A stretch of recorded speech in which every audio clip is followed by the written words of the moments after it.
On this episode, a farmer opens an ostrich egg with a spoon.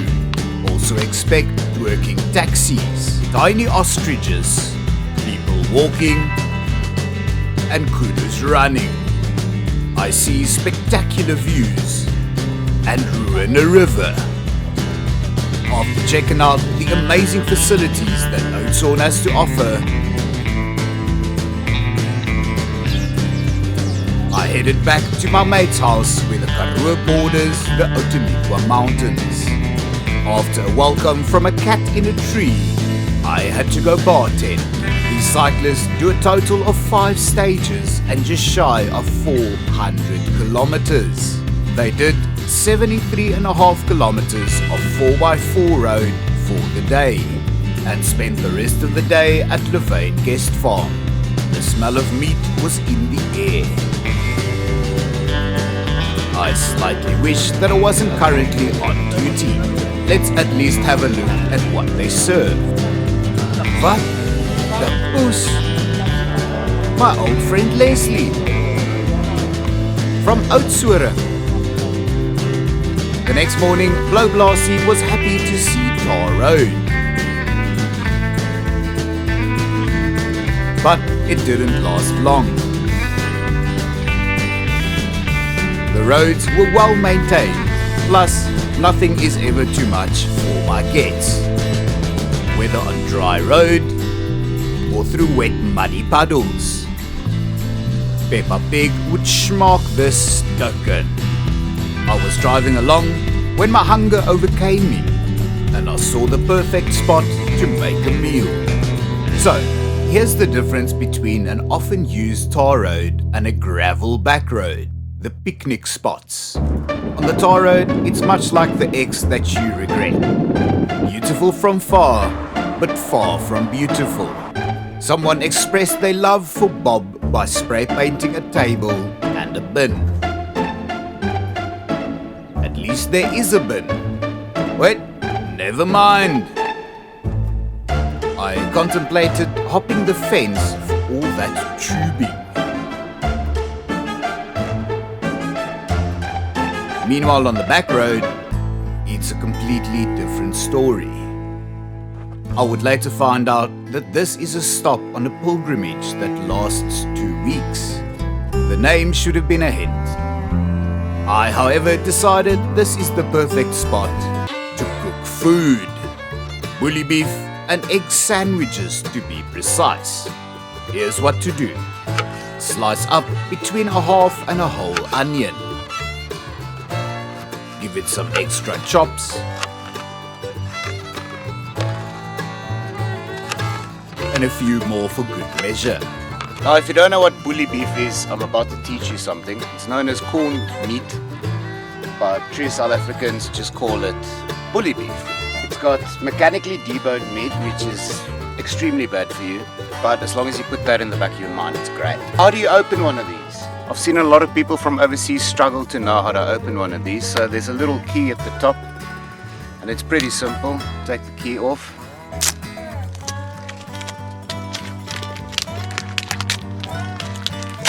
Take that off. Always have a baggie ready for your trash.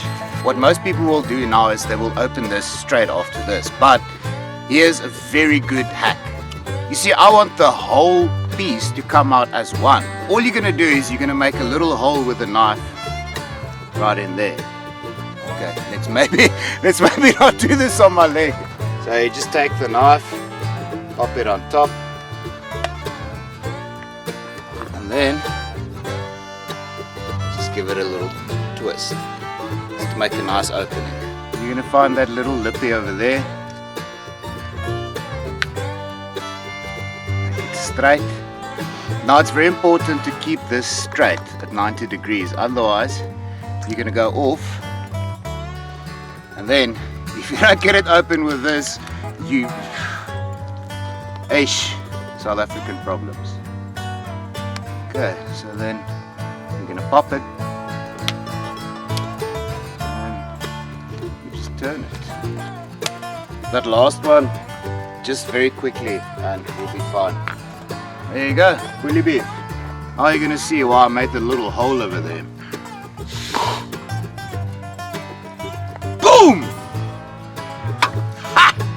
Go tell your mother. Make your meat cube meat slices, then into meat fingers, and then back into mini meat cubes. Add some oil to a pan and chuck in your onions. Get a moving. Add your favorite spice. Stir it up more, stir it up mostly until they lacquer brown. Then put your meat in the pan and move it around.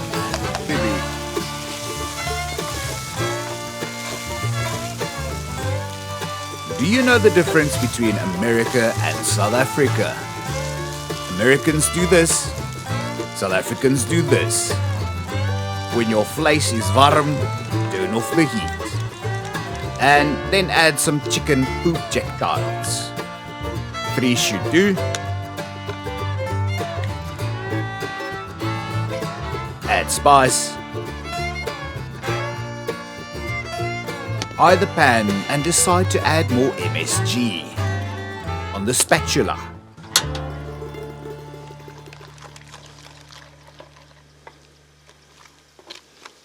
Just keep stirring. Just keep stirring, stirring, stirring. Take out some bread. Remove random pieces from it.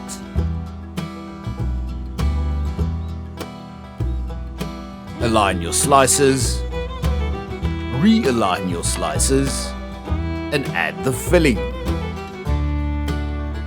While doing so, mess all over the rocks. Then eat the food off the rocks off screen.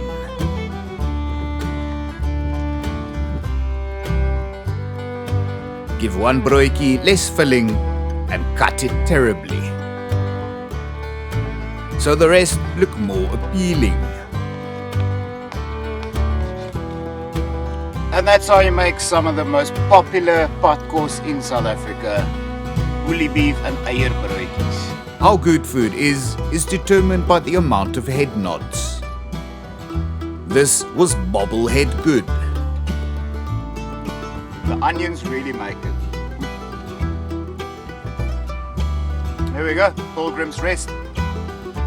I don't know if anyone's allowed to stop here. Before anyone could arrest me, I got on my way.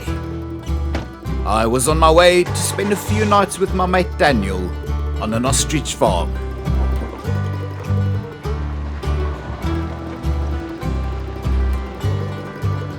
But on the way there, wild indigenous chickens. Also, game.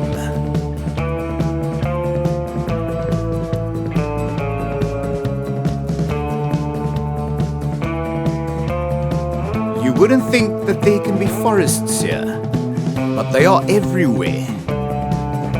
Maybe not the forest that you know, but a forest nonetheless. Some forests are absolute bricks. After driving through a not an acacia forest, a petroleum-powered sandstorm headed my way. This was a common phenomenon.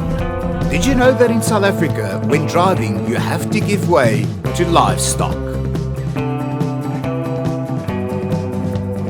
The aloes are still everywhere.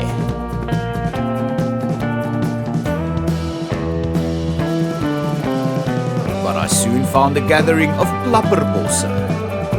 This is where I met up with Daniel, who demonstrated just how big one of these bossies can get.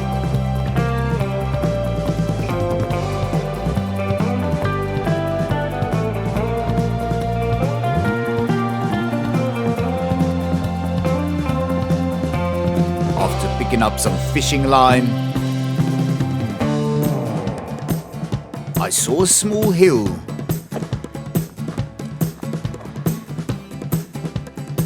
And some water. Lots of water. We have arrived at the Kamassi Dam. As I'm terrified of heights, I had to grow enormous bits of courage to cross here. Imagine how big the area has to be to gather so much water in the arid Karoo. After finding a random tomato bush, Oh, you know what? I think the Dassies have started farming tomatoes. we saw the wall. Damn! Standing 35 meters tall.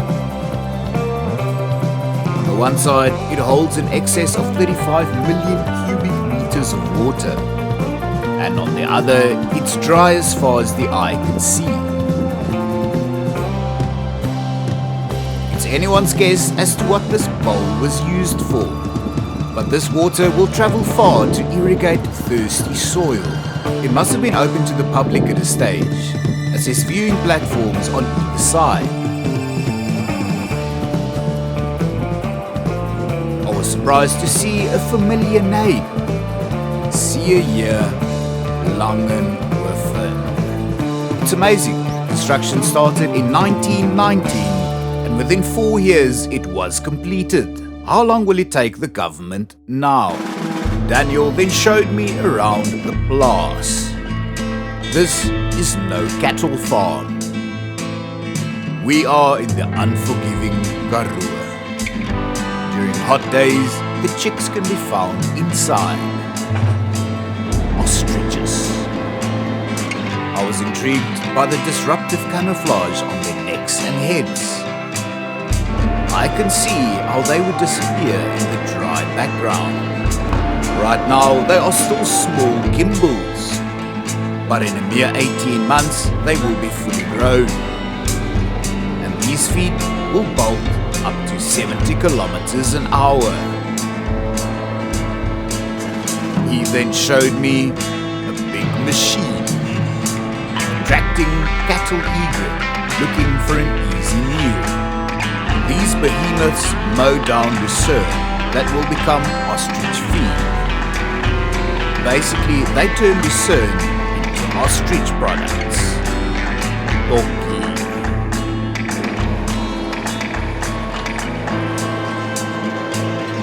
The lucerne is then dried out and wrapped. I just had to stop to admire an enormous pear tree.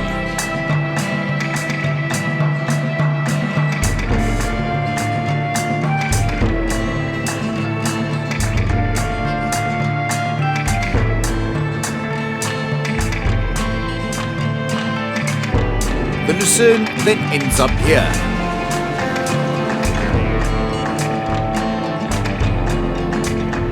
Where it's loaded to be shredded by the hammer mill. It then travels through a tube into a different room.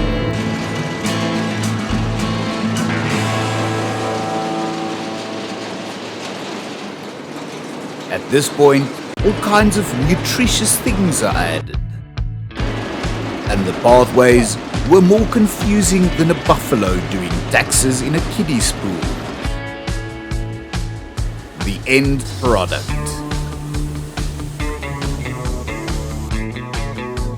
is then added to bags and sewn shut, ready for delivery.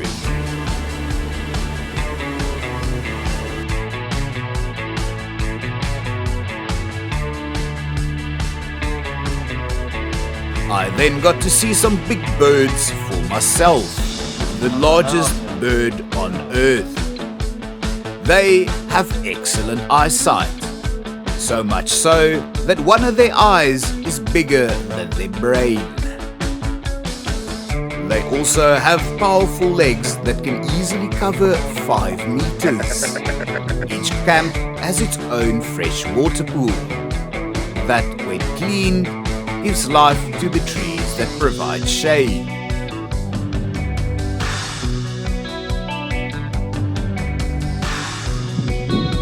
After leaving the dam in the rearview mirror, I got to see the Swartberge like never before.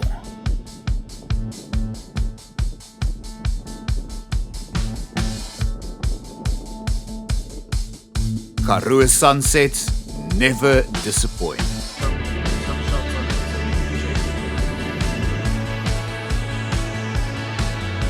At a garage, we saw people getting it on in a taxi.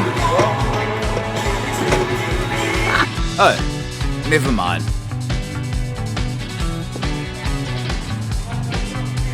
After advertising my channel, we made some coals. Tonight we're having boerewors and skulpytjies, a traditional food that involves liver wrapped in fat.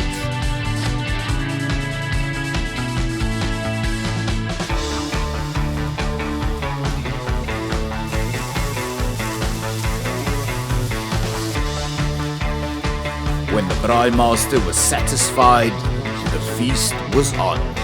The wors was tasty, but the skulpytjies were the best that I've ever had, with the perfect ratio of fat to liver.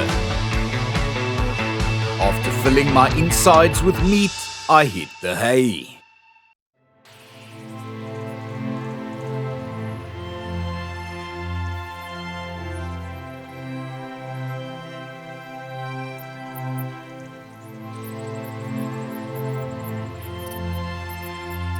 The next morning, I saw some ostrich chicks in the sun. The amount of care that these animals receive is astounding. When it's still cool in the mornings, they moved outside. This provides the perfect chance to do some cleaning.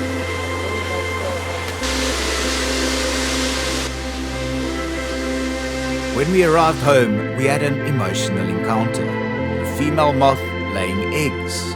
With her wing badly damaged, she uses her last breaths to bring new life into this world. She probably won't survive till day's end.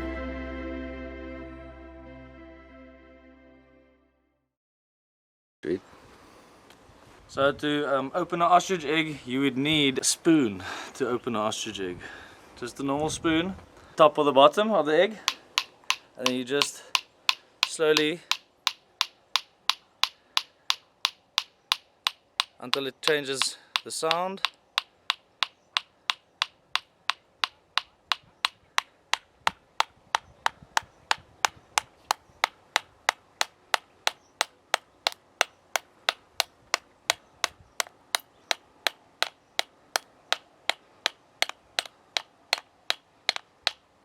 You don't want any of that in your egg. You can even just round it more. And then that's the little membrane that keeps the egg. So then you got a perfect hole. If you got a container,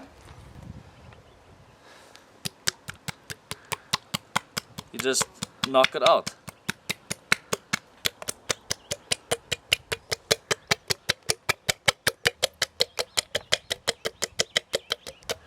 But it takes a bit of patience. Yeah. Because you want to preserve the shell.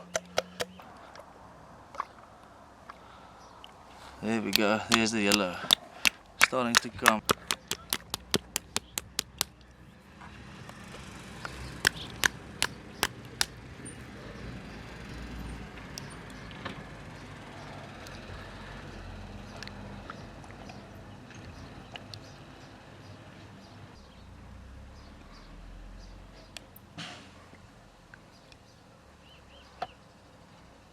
Yeah, that's that. Mal. Sweet. Look at all that egg. Van daai old school oudjies sê. Yeah, you just like, you want scrambled eggs?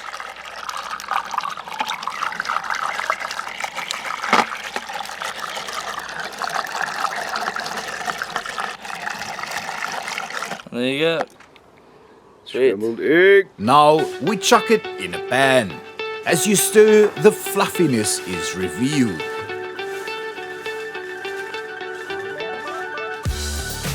Spice as you like and enjoy. Okay, we're trying it. Cheers. It's great tasting and not as wild as some might say. Protein.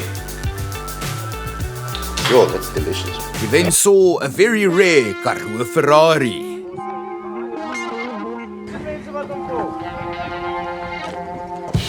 Wat zijn de namen? Hier is Michael en hij is Spielman.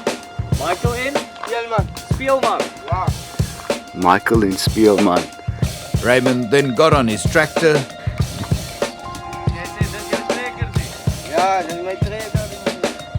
But as I was taking too long, he got off again.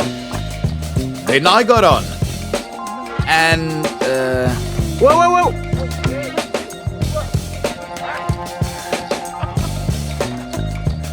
Trek hy bande. Ja, trek dit terug. I was obviously not made for this. Michael en speelman. Note to self, don't be a frommel. Hier gaat hulle.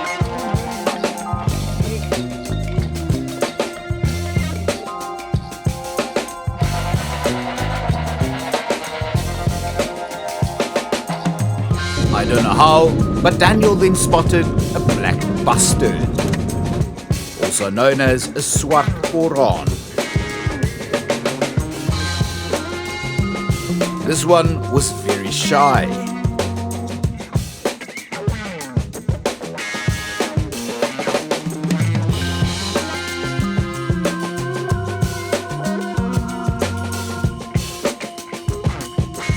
Dan then had some meetings and I sat below an aircon hiding from the heat for the rest of the day.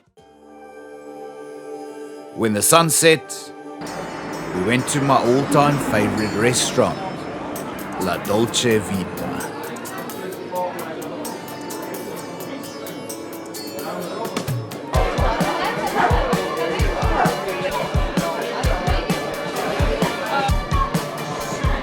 Ages ago in a foreign land, a customer kept complaining that his chips weren't thin enough.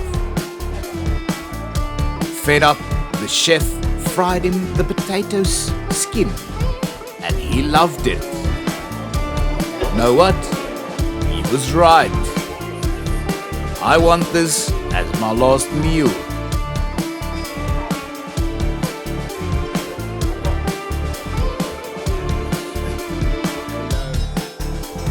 After the hustle and bustle of town, I was happy to be back on the farm.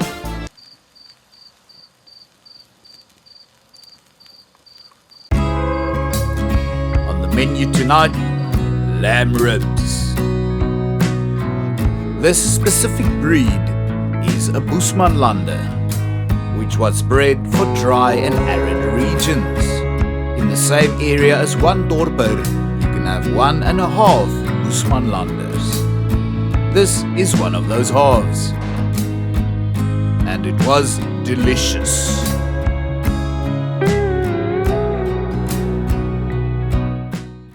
After a good night's rest, we headed east to De Rust. A quaint little Karoo town. We stopped at the farmer's market to see some local creations. Here's what you can expect.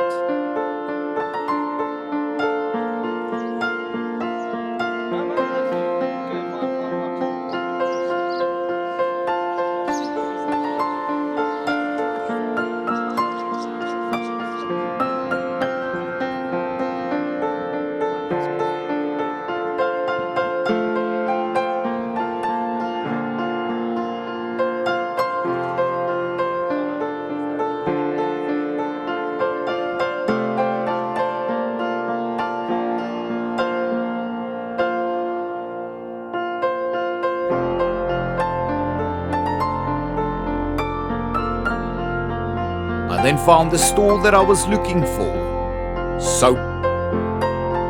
Cape Teal Soaps produces small batched handmade soaps using the best ingredients.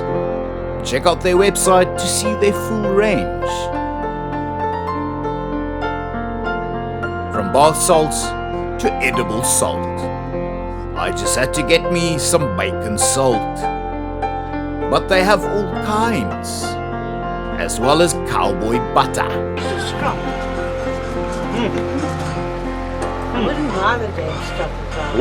Wat is 'n cowboy butter? Cowboy butter is maar net gewone butter wat gemeng word. No, I will not give away his secret recipe. We then set off into Meiringspoort.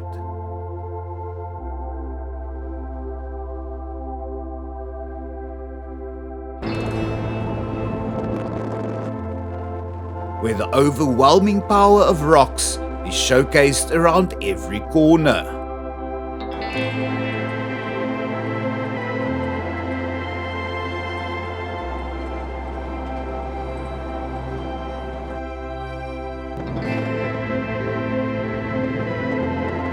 After driving through breathtaking valleys, we arrived at our destination.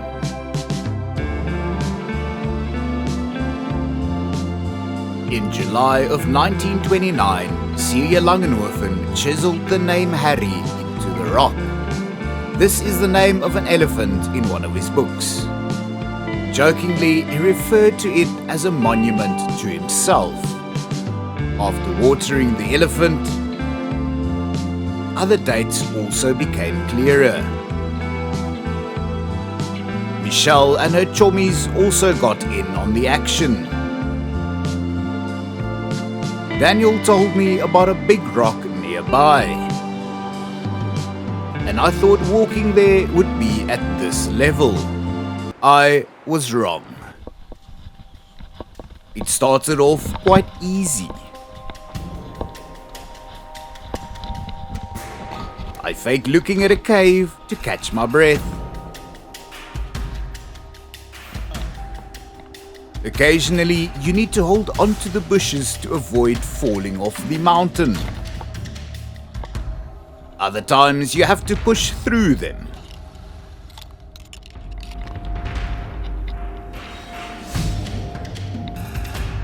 Somewhere along the road, one of the bushes gave me some irritating thorns. But which one? I foolishly only removed half the big thorn, but a small piece stayed behind. It occurred to me that the higher we climbed, the higher the fall would be, and I was wearing glorified plakkies, like a prawn. Remember that thorny bush? This is definitely the one. I then got my first look at the rock in question. As always, the last part would prove to be the hardest. After crossing a little river, my plakkies got wet and things got slippery. I decided to do the rest of the journey calffoot.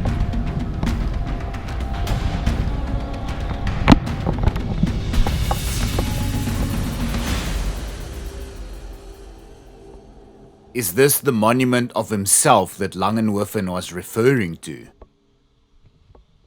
Words cannot describe how big this rock is, and it's held in place by a few small rocks. Then forms a cave with its own waterfall.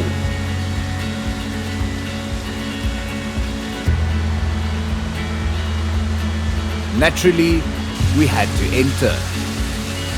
It's a bit low, but easier than the Kango caves. I was amazed to discover a little stream with the freshest water.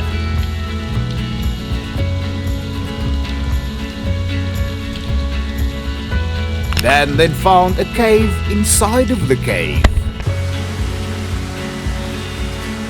I could barely see anything, and using infrared gave me the heebie-jeebies.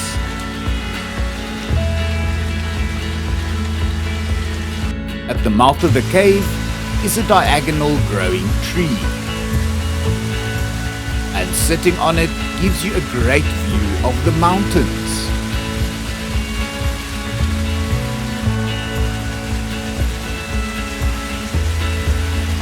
As well as the water going down to the bottom, where I had a drink and Dan found a bowl. Check that looks like a crystal almost. I also had a dip and a shower, and we left further into Meiringspoort to see a waterfall.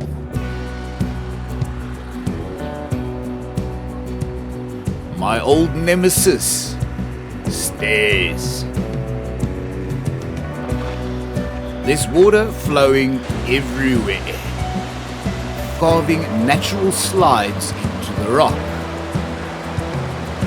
I was then amazed by the waterfall, with its 60-meter drop into a bottomless pool. Some believe that the mermaid stays at the bottom.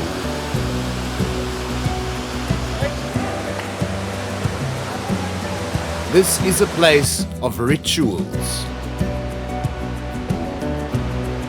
that involves burning candles and tobacco.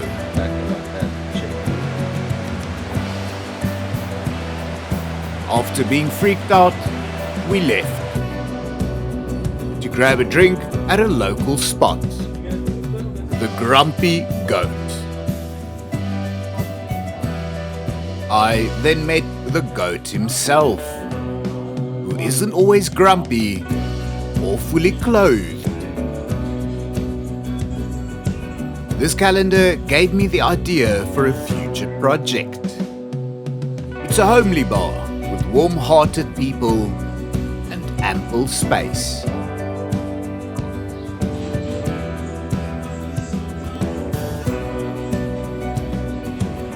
They even have merch and a very sexy mannequin. Make your way down to the wrist to catch some rus. I enjoyed my second last Karoo sunset.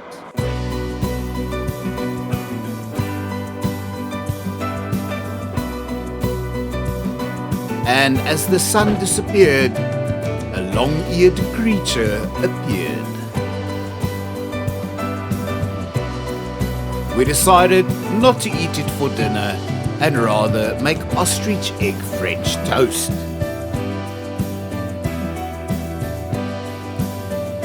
It paired perfectly with our market purchases. It's bacon salt.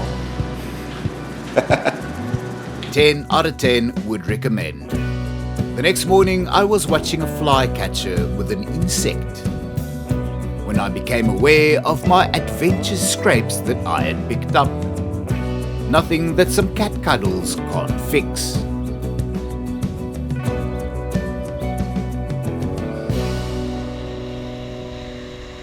My adventure continues at Douglas and Kirsty, where even though it was cold, we went for a swim.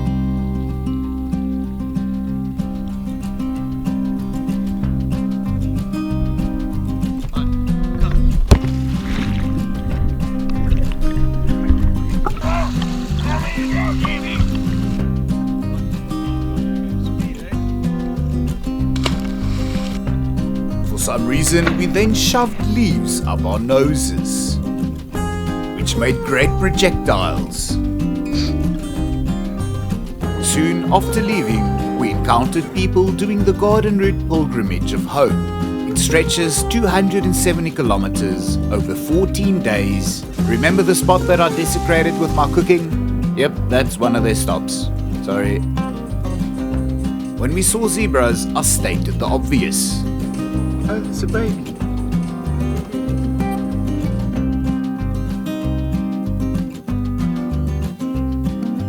We arrived at our destination, Kapteinskloof. As we entered, we decided to explore a cave and enjoy the cool breeze. At the top, a reminder of the harsh environment. I was told to video this bulbish plant for future ID.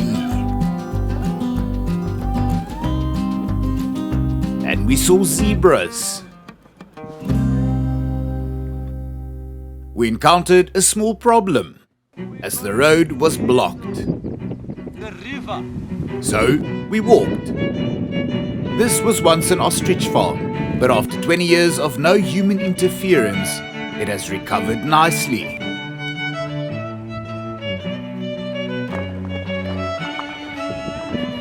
A passionate team is now working on getting the reserve open to the general public. This little slice of nature heaven is a must visit, especially if you like fossil things.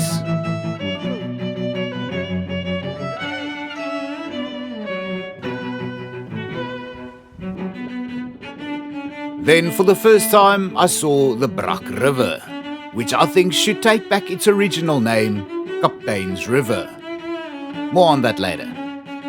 We found an ancient rock wall with lichen on it, as well as mysterious pathways that end in the wall. I was once again distracted by a pair of fish eagles.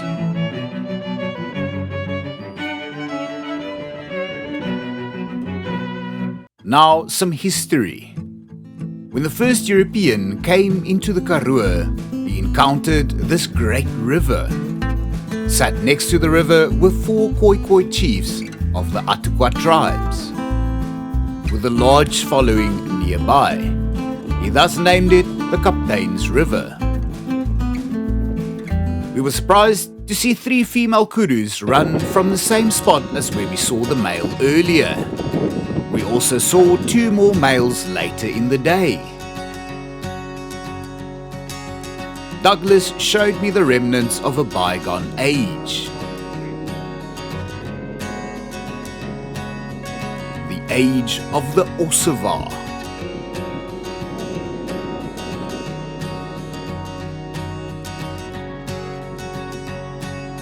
He then dropped an ant into an antlion trap. Sadly, he didn't move enough sand to disturb the beast, but a second fell into the trap and it was game over. I then discovered fish scale lichens. Basically, it's a mixture of lichens, algae, fungi and moss that live together. Finding this is an extremely good sign for the rehabilitation of this land. Down by the river, we made a fire.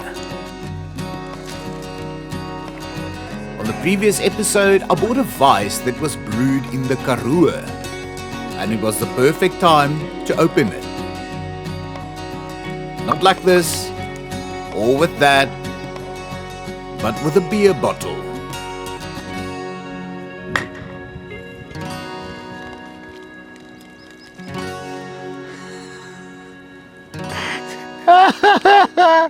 Massacres!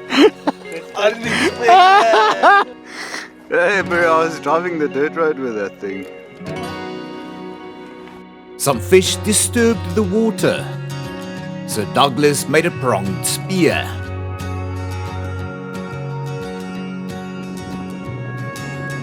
Things were looking good as Daniel had also found a stick. They waited, motionless.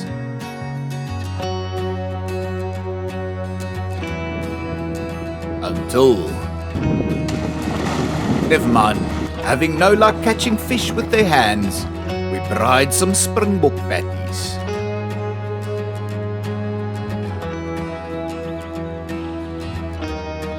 Sorry Mom, I know you shouldn't swim directly after eating, but...